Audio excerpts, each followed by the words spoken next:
د پاکستان حالت په خرابېدو دی. د بلوچستان تازه برید او د پاکستان حکومت د خلیلزاد خبرداري. جزئیات هم دلته وګورئ او چینل هم سبسکرایب کړئ.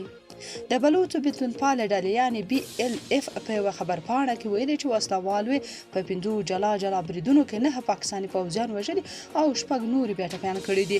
خبرپاڼه زیاتوي دا بریدونه د بلوچستان په پنجګور، اواران او د هوشاب او پروم ترمنځ سیمو کې د پاکستاني پوځیانو پر ګزمې پوستو او مرکزونو ترسره شوي دي.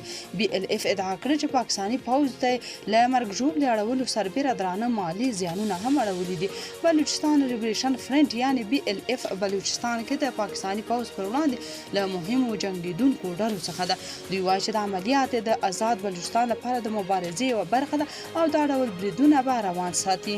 په همدې حال پاکستان تایید کړ چې بلوچستان کې پر اهداف او وګړو تیرو 6 میاشتو کې 501 بریدونه شوي، 255 وګړي او عسکر هلاک او 492 ژوبل شوي. د بلوچستانو لخوا ورکړل شوي ارقام بیا تر دغو تلفاتو زیات دي.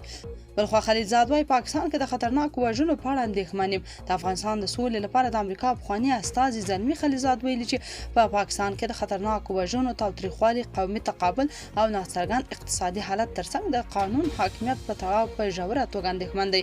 د یکشنبې په ورځ د چنګاښ 22 نوموړي پر ایکس پاڼه په همدې تړاو په اردو او پښتو ژبو لیکلي دي چې د اسلام آباد حاکم چارواکي باید د دغو اندېښنو او وضعیت په ښه والي لپاره جدي اقدامات وکړي.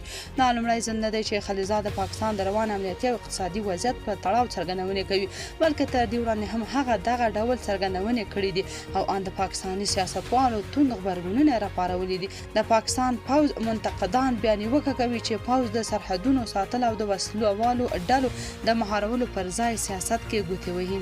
تاسو په دې اړه څه نظر لرئ؟ کمنټ کې شریک او چینل هم سبسکرایب کړئ.